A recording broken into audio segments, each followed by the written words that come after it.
तो hello students, video 7 नहीं, no no 6, ठीक है। वीडियो 7। हाँ, hello guys, my name is Neeraj और आज मैं आया हूँ कैश फ्लो का वीडियो 6 लेके आपके लिए, ठीक है। और इसमें हम क्या क्या स्टार्टिंग से सीखे हैं। पहले सीखे हमने net profit before tax and extraordinary item निकालना फर्स्ट स्टेप में। सेकंड स्टेप में हमने सीखा operating profit before change in working capital, जिसमें हम क्या करते हैं बात कि नॉन कैश और नॉन ऑपरेटिंग एक्सपेंसेस को ऐड करते हैं और नॉन ऑपरेटिंग इनकम को हम लेस करते हैं, ठीक है। ओके, अच्छा। इन अब हम बात करेंगे कि जो हमारा ऑपरेटिंग प्रॉफिट आएगा before change in working capital, उसमें हमें कुछ करंट एसेट और करंट लायबिलिटी की एडजस्टमेंट करनी है। उसके बाद जो मिलेगा कैश जनरेटेड फ्रॉम ऑपरेशन मिल जाएगा, ठीक है। ये 3 स्टेप हमारे हो जाएंगे। मैं तोड़ तोड़ के आपको कराऊंगा ये, ठीक है, जिससे कि आपको समझने में थोड़ी सी आसानी हो जाए, ठीक है। तो जो इसका कॉन्सेप्ट है वो बड़ा सिंपल लेके चलता हूं मैं, अपने अपने तरीके से बताऊंगा मैं आपको कि जो करंट एसेट या करंट लायबिलिटी के विषय में आपको देखना है इंक्रीज हो रहा है डिक्रीज हो रहा है, ठीक है। और अगर चीजें आपकी नजर में अच्छी है तो वो माइनस होगी, और अगर चीजें आपके लिए बैड है, मतलब आपको लग रही है गलत हो रहा है बिजनेस के हिसाब से, नेगेटिव में हो रहा है, नेगेटिव माइंडसेट क्रिएट हो रहा है इससे, तो इसका मतलब वो क्या होगा, ऐड होगा, मतलब उल्टा होगा, ठीक है। अच्छी चीजें मतलब लेस होगी और बुरी चीजें आपकी ऐड होगी, ठीक है। जैसे इंक्रीज इन करंट लायबिलिटी, ये एक बुरी बात है, बैड थिंग है, तो इसलिए हमने इसको ऐड करना है, ठीक है। ये मतलब तरीका याद करने का, ठीक है ना। इसमें ज्यादा रीजन वाली बात, रीजन आप समझ सकते हो मगर अभी उसकी जरूरत नहीं है। अभी ये जो स्टेटमेंट हम कर रहे हैं उसमें आपको एक तरीका बना लेना है कि करंट एसेट और करंट लायबिलिटी की जब भी बात होगी, और तो हम उसमें क्या करेंगे, अगर अच्छी चीज जो लगेगी बढ़ेंगे, जब बढ़ेगा घटेगा, अगर हमें अच्छा लगेगा, अच्छा लग रहा है चीज, तो उसे हम लेस करेंगे, और अगर हमें लग रही है बुरी चीज है तो हम इसे क्या करेंगे, ऐड कर देंगे। अच्छा, decrease in current liability, decrease liability आपकी कम हो गई है तो अच्छी बात है, लायबिलिटी का कम होना अच्छी बात होता है, तो आप इसे क्या कर देंगे, माइनस कर देंगे, ठीक है।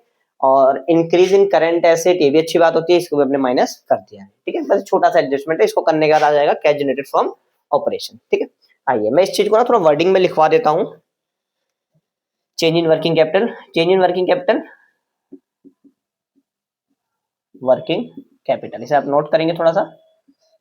जो मैंने बोला है उसको मैं नोट में लिखवा रहा हूँ थोड़ा सा। Good things will be deducted,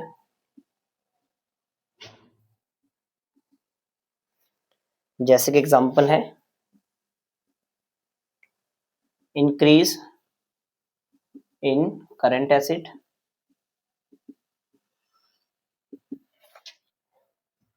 दूसरा है example decrease in current liability, ठीक है। Bad things will be added,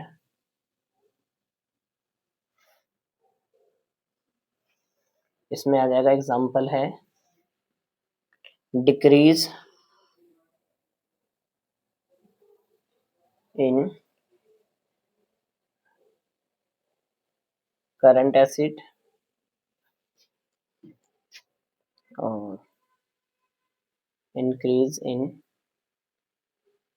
current liabilities, ठीक है। इसको आप नोट कर लीजिए, ठीक है। जो मैंने आपसे बोला है उसको मैंने एक वर्डिंग में लिखवा दिया है, ठीक है। अब इसे नोट करिए, मैं इसको रफ करके इस पे एग्जांपल बनाता हूँ जो कि आपको समझने में, जब हम करेंगे क्वेश्चन तो आपको आसानी होगी, ठीक है। हेलो स्टूडेंट्स, तो देखिए फिर एक एग्जांपल मैंने आपके लिए बनाया है। इसमें क्या दे रखा है आपको, operating profit before change in working capital दे रखा है और फाइंड करना है कैश जनरेटेड फ्रॉम ऑपरेशन, ठीक है। तो चलिए, तो सबसे पहले हम पकड़ते हैं operating profit before change in working capital, कितना दे रखा है, 7 लाख, ठीक है। अच्छा, करंट एसेट्स हम देखते हैं।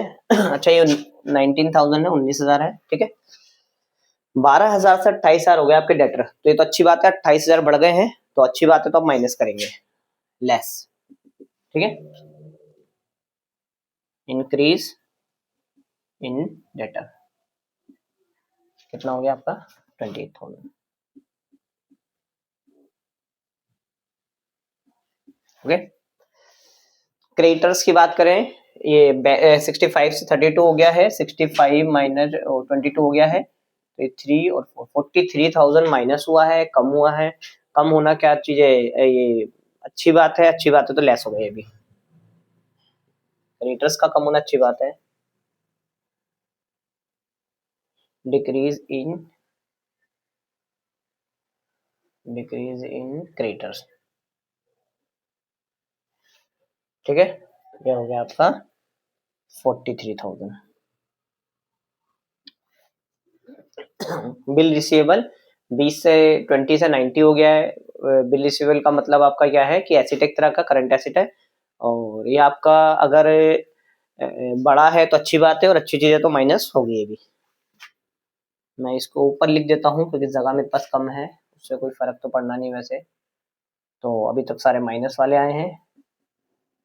Increase in BR bill receivable, ठीक है, 70,000,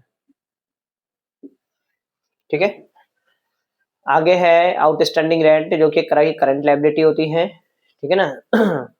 तो पहले आप लिख सकते हो क्वेश्चन पेपर में current asset, current liability, current asset, current liability, फिर करंट एसेट है। करंट लायबिलिटी आपका कम हो रहा है तो अच्छी बात है ये भी। नहीं, करंट लायबिलिटी आपकी कम हो रही है, ये भी अच्छी बात है, तो ये भी माइनस होगा। मैंने सारी फिगर लग रहा माइनस वाली ले ली क्या। चलो इसको भी माइनस करते हैं, ठीक है ना। 22,000, ठीक है। डिक्रीज इन आउटस्टैंडिंग रेंट, ठीक है। मैं बहुत धीरे धीरे करा रहा हूँ चीजों को, समझा समझा के चीजें, छोटे टुकड़े अभी मैंने करा रहा हूँ, बाद में इन्हें मैं जोड़ दूंगा तो आपको बिल्कुल क्लियरिटी आ जाएगी चीजों में, ठीक है। एक्रूड इनकम, एक्रूड इनकम का मतलब करंट एसेट है, करंट एसेट आपकी कम हो रही है, तो ये कैसी बात है आपके लिए, बुरी बात है, ठीक है ना, तो बुरी बात है, ये भी ऐड हो जाएगा। अच्छा, यहाँ मैंने गलती, अच्छा ये ऐड होगा, एक ही पहली चीज आई है जो ऐड हो रही है, ठीक है, ठीक है ना। तो आपके लिए बुरी बात है, 11,000 आपका ये एसेट कम हो गई है, ठीक है। तो इसे हम क्या कर देंगे, माइनस कर देंगे 11,000, सॉरी ऐड कर देंगे, ठीक है। बुरी बात आपकी ऐड होनी है, तो अब लिखेंगे decrease in accrued income. Accrued income का मतलब बन गया है, मिला नहीं है, तो एसिड हमारे लिए, ठीक है। तो अब 7 लाख में 11,000 जोड़ोगे तो 7,11,000 हो जाएगा, और ये सारी नेगेटिव फिगर ही नया ऐड करेंगे तो ये हो जाएगा 22, और ये 50 और 120, 120 में अगर आप 43 ऐड करेंगे तो 163 इसमें माइनस करेंगे तो 4, और 4 ये भी हो गया आपका, ठीक है ना, और आ गया आपका 5। तो इसका जो आंसर आएगा वो आएगा 5,44,000, ठीक है ना। चलिए इसको आप नोट कर लीजिए, ये है आपका कैश जनरेटेड फ्रॉम ऑपरेशन। मेरे पास जगह कम है तो आप खुद लिख लीजिएगा, ठीक है। नोट करिए इसे पोस्ट करके। कुछ नहीं करा मैंने, वही करंट एसेट करंट लायबिलिटी की बात करी है।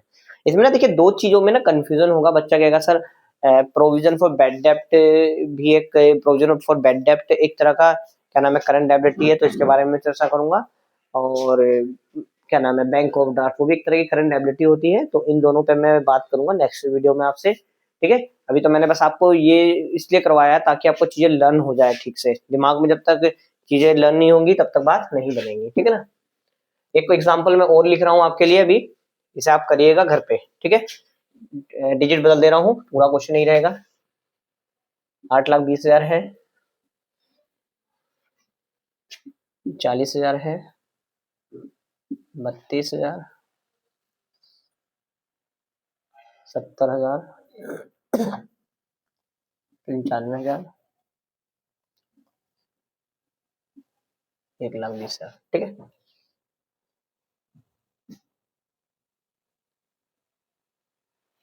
तो ये क्वेश्चन है, दोबारा क्वेश्चन एक मैंने दे दिया है, इसको आपको करना है खुद ही। मैं इसकी फोटो क्लिक कर देता हूँ, ठीक है। तो मिलता हूँ मैं आपसे नेक्स्ट वीडियो में, ठीक है, बाय।